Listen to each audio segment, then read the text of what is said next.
ایک سرسبز و شباب گاؤں میں جہاں ہر طرف ہریالی اور کھیت ہی کھیت تھے، وہیں ایک محنتی اور دلیر کسان رحیم چچا رہتے تھے۔ ان کا دن سورج کی پہلی کرن کے ساتھ شروع ہوتا اور ڈھلتی شام تک کھیتوں میں ہی گزر جاتا۔ رحیم چچا کے کھیت، جو ان کی اپنی اولاد کی طرح تھے، ہمیشہ بہترین فصل دیتے تھے۔ وہ نہ صرف اپنے کھیتوں کی دیکھ بھال کرتے تھے بلکہ پورے گاؤں کی کھیتی باڑی کے گر سکھاتے اور مشکل وقت میں سب کی مدد کرتے تھے۔ ایک سال گاؤں پر خشک سالی کی آفت آن پڑی۔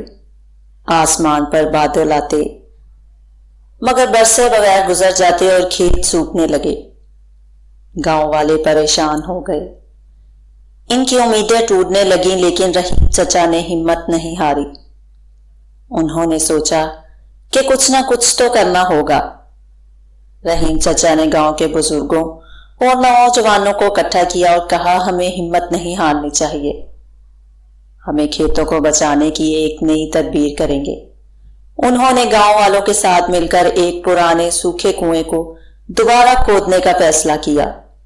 یہ کام آسان نہیں تھا، گرمی اور مشقت سے سب تھک جاتے، مگر رحیم چچا کی مستقل مزاجی اور حوصلہ افزائی نے سب کو کام جاری رکھنے پر مجبور کیا۔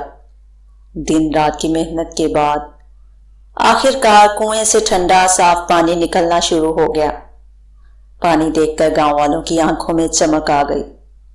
رحیم چچا نے سب کو سمجھایا کہ کیسے پانی کو احتیاط سے استعمال کرنا ہے اور فصلوں تک پہنچانے کے لیے چھوٹی نہریں بنائیں۔